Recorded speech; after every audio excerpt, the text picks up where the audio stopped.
कहाँ से आए? मैंने कहा गांव से आया। कैसे आए? मैंने कहा रेलगाड़ी में बैठ के आया। बोले फिर आगे क्या हुआ? आगे ये हुआ कि शहर की भीड़ देखी तो मन ये हुआ कि वापस दूसरी गाड़ी में बैठ के अपने गांव चले जाए, लेकिन कोई इस शहर का संस्कार था जिसने मुझे यहां स्वीकार किया।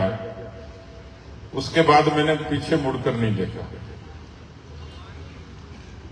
एक सामान्य किसान के घर से पैदा होकर गांव से राजधानी में संघर्ष करना, चाहे छात्र राजनीति के जरिए, चाहे युवा राजनीति के जरिए या मुख्य धारा की राजनीति के जरिए, लेकिन इतना जरूर कह सकता हूं कि जो संस्कार परिवार से मिले, जो विचार से मिले, जो पार्टी से मिले, जो समाज से मिले, इतना मैं जरूर कह सकता हूं कि मैं छात्र राजनीति से लेकर आज तक पिछले 40 से अधिक वर्ष हो गए, मेरी कोई पूंजी है, मेरी कोई ताकत है, मेरा कोई कमिटमेंट है, मेरा कोई संकल्प है, मेरी कोई दिशा है, मेरा कोई संस्कार है, तो मेरा परिश्रम और मेरी ईमानदारी और मेरा संयम, ये मेरी सबसे बड़ी ताकत है जो मुझे आशीर्वाद देती है। मैंने कोई गीता से पढ़ के उपदेश नहीं लिया, किसी बाबा जी से नहीं लिया, कोई तंत्र मंत्र नहीं किया, लेकिन जिस परिवारों में हम लोग पैदा होते हैं, जहां परिश्रम बड़ी पूंजी होती है, मुझे याद है मेरे पुरखों ने कितना परिश्रम किया होगा, माता पिता ने कितना परिश्रम किया होगा और मुझे इतना बड़ा बनाया। मैं जब जयपुर में आया था, धीरे धीरे बढ़ने लगा, पढ़ने लगा, तो एक दिन किसी ने मुझे एक होटल में इनवाइट किया और मुझे उसने बैठाया। उसने ऑर्डर किया कि ब्लैक टी लाओ, तो मेरे समझ में नहीं आया कि काली चाय क्या होती है। वो जब लेके आया तो मैं कुछ पल के लिए भावुक हो गया। ये वो चाय थी जो मेरी मां ने मुझे बना के दी थी, लेकिन उस समय घर में दूध नहीं था, इसलिए वो ब्लैक टी थी। फर्क इतना ही है कि वो मेरी मां ने बनाई थी गांव में, और ये शहर के 5 सितारा में थी, जिसकी महिमा थी और उसका वो संघर्ष था, वो मां की भावनाएं थी। मैं इसलिए बता रहा हूं कि किसी को लगता होगा कि पार्टी का अध्यक्ष रहा है, ये एमएलए बन गया, इसका बड़ा नाम है, लेकिन हर किसी बड़े नाम के पीछे उसकी एक दास्तान होती है। आप लोगों के बीच में रामचंद्र जी ने बुलाया, आयोजन किया, लेकिन ये आयोजन तब तक सफल नहीं होगा जब तक आपके मन की जिज्ञासाओं को मैं रख नहीं सका। मैं एक उम्मीदवार के तौर पे हूं, जैसा प्रचारित किया गया, मैं एक राष्ट्रीय पार्टी के नेता के तौर पे हूं, जैसा प्रचारित किया गया, तो किसी के मन में आ सकता है, कोई पूछेगा तो नहीं, संयम के कारण, मर्यादा के कारण, लेकिन आप में से कोई पूछ सकता है कि बीजेपी को वोट क्यों दें। एक सवाल आपका ये हो सकता है। दूसरा सवाल हो सकता है फिर आपको ही क्यों दें। बहुत सारे राजनीतिक दल हैं, बहुत सारे लोग हैं।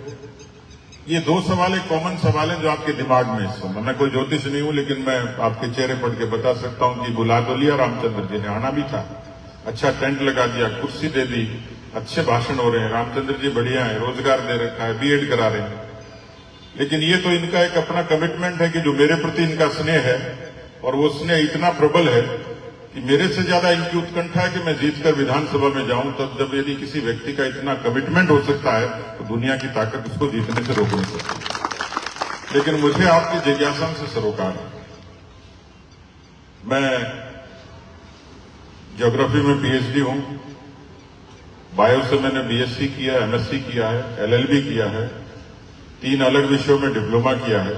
मैं इसलिए बता रहा हूं कि मैं एक बार कोटा जा रहा था, जो ट्रेन का जिक्र किया, जयपुर से कोटा, मेरे सामने की बर्थ पर एक लड़की बैठी हुई थी। सुबह सुबह का समय था, हमारे जब फोन शुरू होते हैं सुबह, तो सर्दियों के दिन थे, जब उजाला हुआ तो हमारे फोन शुरू हो गए। देखा तो सामने एक लड़की बैठी थी। मेरे फोन सुनने के बाद मुझे देख के कहती है कि आप नेता हो क्या?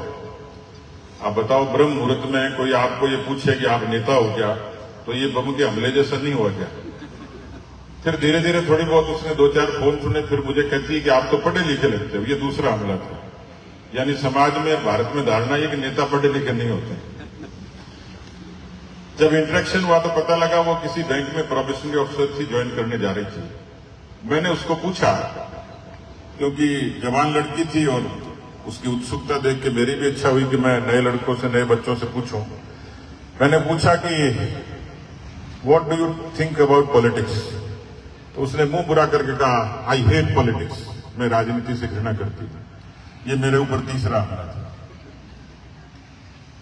मैंने उसको पूछा कि वे घृणा क्यों करते हो? आपको मुगल अच्छे लगते हैं क्या? कि नहीं, वो तो बहुत बेकार थे। अंग्रेज बोले तो भगा दिया। मुगल चले गए, अंग्रेज चले गए, क्या उनको वापस लाना है? क्या बोले नहीं। तो दुनिया का सबसे बड़ा लोकतंत्र, उस लोकतंत्र की वोट की प्रणाली जिसने भारत के लोकतंत्र को ताकत दी, ऊंचाइयां दी, भले ही कैसा ही विचार होगा, कैसा संगठन होगा, कैसे मुद्दे होंगे, कैसे लोगों, कितना जातिवाद होगा, कितनी विषमता होगी, कितना पूंजीबल होगा, कितना बाहुबल होगा, लेकिन फिर भी दुनिया में हिंदुस्तान की सबसे बड़ी ताकत है। मुझसे पूछे कि एक शब्द में बताइए कि भारत की ताकत क्या है, तो मैं यकीनन मैं कहूंगा लोकतंत्र ये दुनिया में भारत की सबसे बड़ी ताकत है। एक व्यक्ति अपनी आजादी से, अपनी इच्छा से एक व्यक्ति को चुनता है, एक पार्टी को चुनता है जिसको शासन में आना होता है। लेकिन देखिए, मैच्योर जरूर हुआ है, लेकिन संस्कृति के साथ विकृतियां भी हैं, पर्दे के पीछे की हैं, पर्दे के बाहर की। बाहर जब जाते हैं तो लोग कहते हैं जी आपको वोट नहीं देगा। क्यों नहीं देगा? बोले आपकी जाति का नहीं। दूसरा, जब चुनाव लड़ने के लिए जाते हैं तो पहले 4 बार सोचना पड़ता है कि जुगाड़ कहां से करेंगे, क्योंकि चुनाव खर्चीले हो गए और कोई खेत बेचकर चुनाव लड़ता नहीं है, कोई अंबानी और अडानी की तरह होता नहीं है। और इसलिए किसी भी कार्यकर्ता को, सामान्य कार्यकर्ता को, मेरे जैसे कार्यकर्ता को उससे रूबरू होना पड़ता है, जो सामने दिखता है कि कितना परिश्रम लगेगा, कितनी पूंजी लगेगी। तो चुनौती यहीं से शुरू होती है। इसलिए विकृतियां, संस्कृतियां होंगी, पर इस लोकतंत्र में जातिवाद, विषमता, पूंजी, बाहु, ये सब हैं, लेकिन फिर भी दुनिया की उत्कृष्ट प्रणाली है, उत्कृष्ट संविधान है, और इसको अक्षुण्ण रखा ये भारत की ताकत है। इसलिए जब हम लोग जाते हैं, दुनिया चलती है विचारों से, कभी भीड़ से दुनिया नहीं चलती है। विचार से संगठन खड़ा होता है और वही संगठन आगे जाता है। जितने राजनीतिक दल हैं, छोटे या बड़े हैं, कोई न कोई समूह है, किसी की दिशा है, किसी का विचार है। और इसलिए जब आप भारतीय जनता पार्टी की बात करेंगे, इतना तो समझना ही होगा कि भारत के उस लोकतंत्र की उस पृष्ठभूमि को, कि 52 के उन चुनाव के बाद लगातार एक सिलसिला था, देश में एक धारणा थी कि देश पर राज कौन कर सकता है, कि कांग्रेस कर सकती है। कांग्रेस में राज कौन कर सकता है, कि नेहरू गांधी खानदान ही कर सकता है। यानी आजादी के 60 वर्षों तक तो ये लिखा गया कि ये कांग्रेस की मिल्कियत है, ये कांग्रेस में भी नेहरू गांधी खानदान की मिल्कियत है। और इसलिए देश में जो बुनियादी बदलाव आना चाहिए था, वैचारिक मुद्दों का समाधान होना चाहिए था, वो हुआ नहीं। और इसलिए देश में 2-3 दफे बदलाव आया। जनता अनपढ़ होगी, भोली होगी, जातियों में बंटी हुई होगी, लेकिन इस लोकतंत्र की ताकत भी आपने देखी होगी। आपकी तो वो पीढ़ी नहीं है, लेकिन इसकी मेरी पीढ़ी ने, मैंने स्कूल में जनता पार्टी के उस आपातकाल के खिलाफ संघर्ष के नारों को देखा है। और इसलिए वो एक शुरुआत थी, आजादी के बाद का पहला आंदोलन था, जिस तानाशाही के खिलाफ 19 महीने लोग जेल में रहे। इंदिरा गांधी ने इमरजेंसी लगाई, अत्याचार हुए, लेकिन भारत की जनता ने इतना जनज्वार खड़ा किया कि उस तानाशाह को भारत की जनता ने हरा दिया और जनता पार्टी का उदय हुआ। जनसंघ उसका हिस्सा था। जनसंघ वो था जिसने पहले दिन से, जब 52 में 3% वोट मिले और 3 सीटें मिली थी, तब भी ये कहा था कि हम देश की एकता और अखंडता के लिए काम करेंगे, भारत को परमाणु शक्ति संपन्न बनाने के लिए काम करेंगे, राम मंदिर के निर्माण के लिए काम करेंगे, 370 को हटाने के लिए काम करेंगे।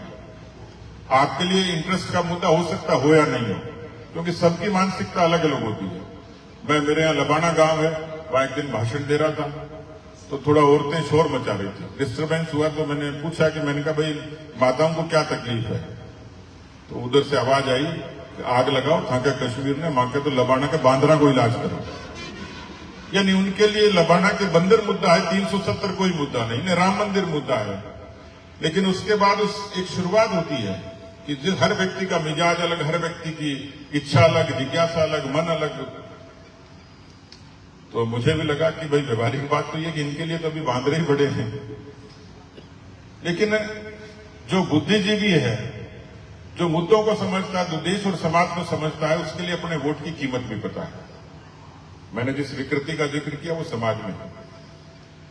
उसके बाद में इस देश में राम जन्मभूमि का आंदोलन चला। किसी के लिए मूर्ति मायने रखती है, किसी के लिए नहीं रखती। कोई आस्था रखता, कोई नहीं रखता। किसी का सनातन से सरोकार है, किसी का नहीं है। कोई इसको डेंगू और मलेरिया बताता है और आप एकादशी का व्रत रखते हो। आप उपवास करते हो, शिवरात्रि की पूजा करते हो, जन्माष्टमी की पूजा करते हो, या तो ये बता दीजिए व्यर्थ है। इसलिए एक पार्टी ने किसी समय सुप्रीम कोर्ट में हलफनामा दिया कि राम काल्पनिक पात्र थे, इस तरीके का दुनिया में कोई पात्र नहीं था। वो कहते हैं राम सेतु है ही। दुनिया की सबसे बड़ी अंतरिक्ष एजेंसी नासा कहती है कि एक कोई ब्रिज बना था किसी जमाने में जिसकी मियाद लाखों बरस है। वो जो राम सेतु था, जो लंका और भारत के बीच में बना, नासा उसकी पुष्टि करता है। लेकिन नासा की विपरीत, आस्था के विपरीत कुछ लोग ऐसे जो हलफनामा देते हैं कि राम का अस्तित्व नहीं था, राम एक काल्पनिक पात्र था। तो ये जो वैचारिक संघर्ष है ये बहुत अरसे से चल रहा है। लेकिन मुझे इस बात की खुशी है कि जो राम को मानते हैं, जो सनातन को मानते हैं, जो आस्था को मानते हैं, विचारों से ऊपर उठकर, जाति से ऊपर उठकर यदि बात करते हैं तो उनके लिए सौभाग्य की बात और मेरे लिए गर्व की बात है।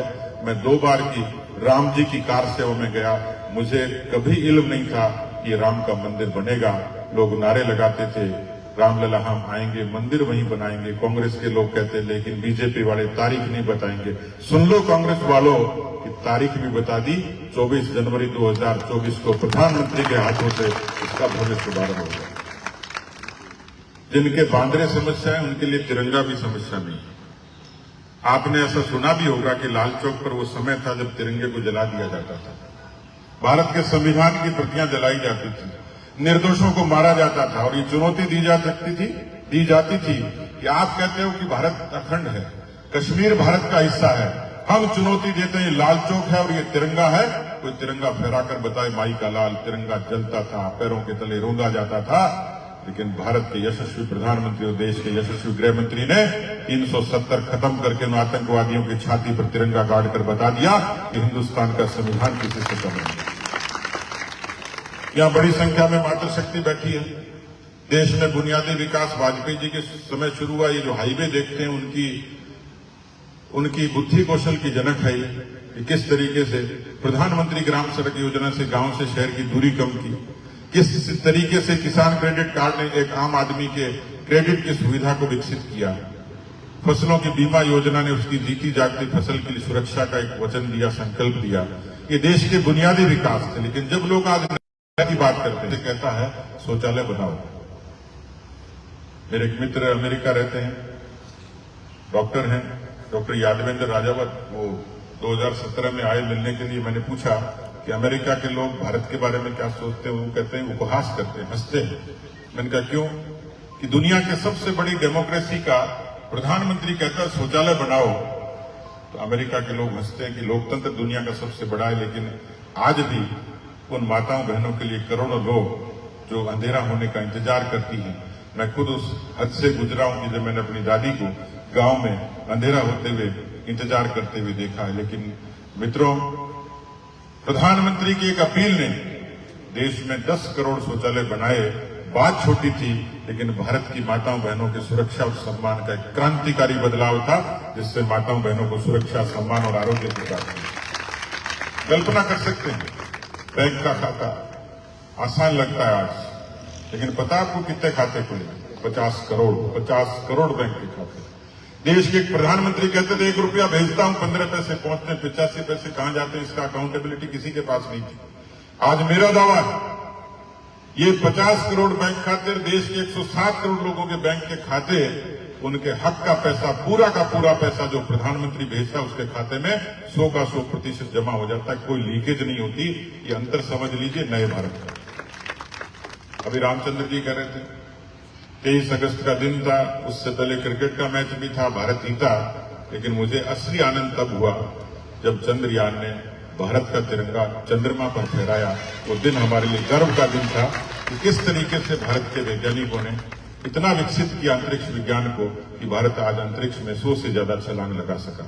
इसलिए भारतीय जनता पार्टी आपकी चॉइस होनी चाहिए। मैं उसके लिए अपील करता हूं कि देश के बुनियादी विकास और वैचारिक मुद्दों के समाधान का देश के यशस्वी प्रधानमंत्री नरेंद्र मोदी जी के नेतृत्व में जो बदलाव आया, वो बदलाव आपके वोट का हकदार है। अब मुझे बताया कि यहां 70-75% लोग आमेर के मतदाता हैं। यहां जब नीरज जी कह रहे थे कि बात तो ठीक है कि जब बारात में सब बाराती तैयार हो जाएं, बस में बैठा के ले जाएं, कोई बाराती को छोड़ जाएं तो उस बाराती के दिल पे क्या बीतती होगी। बीजेपी की 163 की बारात में मैं केवल 329 वोटों से वंचित होकर उस बारात को देखता रहा और बस चली गई विधानसभा। फिर अपेक्षाओं का पहाड़ शुरू होता है कि सरकार आगे जी ये काम करो वो काम करो। लेकिन मेरे सामने तो चुनौती ये थी कि मैं तो बहुत संघर्ष करके यहां तक आया था, पार्टी ने भरोसा करके मुझे टिकट दी और मैं जीतने के बुलंद इरादे के साथ उतरा। शायद तकदीर को मंजूर नहीं होगा, कोई कमी रही होगी, लेकिन मैं देखता था, मुझे ताज्जुब हुआ। मैं जब चुनाव की हां भरी यहां लड़ने की, तो मुझे मन में एक इस तरीके का दृश्य था कि ये राजधानी के नजदीक है तो यहाँ न स्कूल की जरूरत होगी, न सड़क की होगी, न पानी की होगी, न बिजली की होगी, न अस्पताल की होगी, यहाँ राम राज्य की स्थापना हो चुकी होगी। लेकिन जब आया तो पहला साक्षात्कार एक गांव में हुआ जिसमें नीम के नीचे बच्चे बैठे थे। मैंने चारों तरफ देखा, कोई इमारत नहीं थी। मैंने कहा स्कूल कहाँ है? बोले ये नीम का पेड़ ही स्कूल है। ये दृश्य जयपुर के 0 माइल से 22 किलोमीटर का बता रहा हूं। मैंने उसी दिन संकल्प लिया कि विकास को ही मुद्दा बनाएंगे, इस आमेर को बदलकर बताएंगे। आलोचना करने के लिए सब स्वतंत्र हैं, असहमति के लिए स्वतंत्र हैं, विरोध के लिए स्वतंत्र हैं। लेकिन मुझे अच्छे तरीके से याद है कि उस दिन शुरुआत करके ये संकल्प लेकर बढ़ा था कि लोग कहते हैं राजनीति में विकास मुद्दा नहीं होता, हम विकास को ही मुद्दा बनाएंगे। और मुझे इस बात का गर्व है कि वो विकास के मुद्दे पर आमेर की जनता ने 2018 में मोहर लगाई, तिलक लगाया, मुझे विधायक बनाया। और केवल विधायक नहीं, आमेर की जनता के जन समर्थन में इतना प्रतिबद्धता थी, इतना आशीर्वाद था कि मैं दुनिया की सबसे बड़ी पार्टी के सबसे बड़े प्रदेश का अध्यक्ष बना। और ये मेरे लिए गर्व की बात थी कि सामान्य परिवार का व्यक्ति बनता है। लगभग 1500 करोड़ के विकास के काम, जो जालसू से वाकिफ है उन्होंने जालसू की पंचायत समिति देखी होगी। जो स्वास्थ्य के बारे में रुचि रखते हैं उनको जालसू की सीएचसी देखनी चाहिए। 5.5 करोड़ की वो इमारत जिसमें आज वो सोनोग्राफी की मशीन है जो एसएमएस अस्पताल में मौजूद है, जो सोनोग्राफी के लिए 2,500 रुपए माताओं बहनों को देने पड़ते हैं, उस सीएचसी जालसू में 0 पैसे में आपकी सोनोग्राफी होती है। वेंटिलेटर की 2 वेंटिलेटर युक्त एम्बुलेंस वहां खड़ी है। और मैंने जो कुछ यत्न से कर सकता था उसको विकसित करके और एक मॉडल के रूप में खड़ा किया है। 350 करोड़ की सड़कों ने इस क्षेत्र की कोशिश की उन चीजों को, जरूरतों को पूरा करने की। अब प्रश्न ये आता है कि जिसकी नाली फूटी पड़ी है, घर के सामने गंदगी है, हाँ पानी उसी का है, नाली उसी की है, लेकिन तोहमत एमएलए को है। एमएलए कुछ नहीं करता, एमएलए हमारी सुने नहीं। मैंने पूछता हूं पानी किसका? हमारा ही है। नाली किसकी है? हमारी है। तो 4 ईंट लगा के नाली बना सकता है, लेकिन वो सिर्फ हमारे माथे पर ही है। लेकिन मैं संकल्पित था कि मुझे जो इंफ्रास्ट्रक्चर की बुनियादी जरूरतें वो पूरी करनी है, उन जरूरतों को पूरा करने का काम किया। आज 10 साल का रिपोर्ट कार्ड 2000 करोड़ रुपए से भी ज्यादा के विकास के काम मेरे खाते में है। मैं घूमते घूमते महसूस करता था कि मैं इतना पढ़ तो लिया, विधायक भी बन गया, तो विधायक से आम आदमी की अपेक्षा क्या होती है?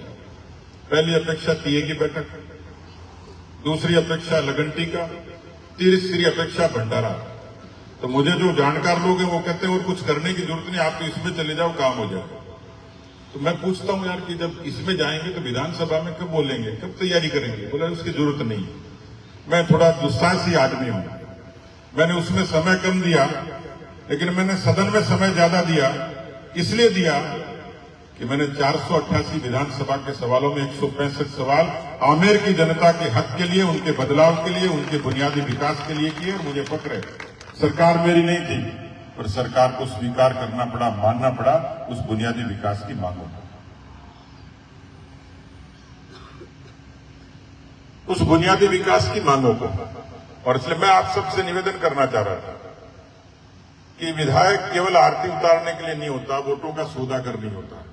उसका व्यक्तित्व, उसका काम, उसकी निष्ठा, उसकी विचारधारा, उसका संगठन, उसका कमिटमेंट, उसकी दूरदृष्टि। और इसलिए मैंने अपने जीवन में कुछ हटके करने की कोशिश की थी। अब कोई पूछ सकता है कि हटके क्या किया, लेकिन मैं जिज्ञासु हूं और मैं संयोग से बांसवाड़ा की त्रिपुरा सुंदरी के दर्शन करने हर नवरात्रे में जाता हूं। अपने जन्मदिन पर पिछली बार गया तो वहां छोटी छोटी बच्चियां खेल रही थी। मुझे लगा देवी की पूजा की, इनको कुछ गिफ्ट दो। फिर मुझे लगा कि मैं इनको 500 रुपए भी दे दूंगा तो क्या होगा। लेकिन मैं सोचूं, दिमाग लगाया तो ध्यान आया कि प्रधानमंत्री जी ने सुकन्या समृद्धि योजना की एक योजना लागू की जिसमें 0 से 10 वर्ष की बच्ची का खाता डाकघर में और बैंक में खुलता है। 250 रुपए से वो खाता खुलता है।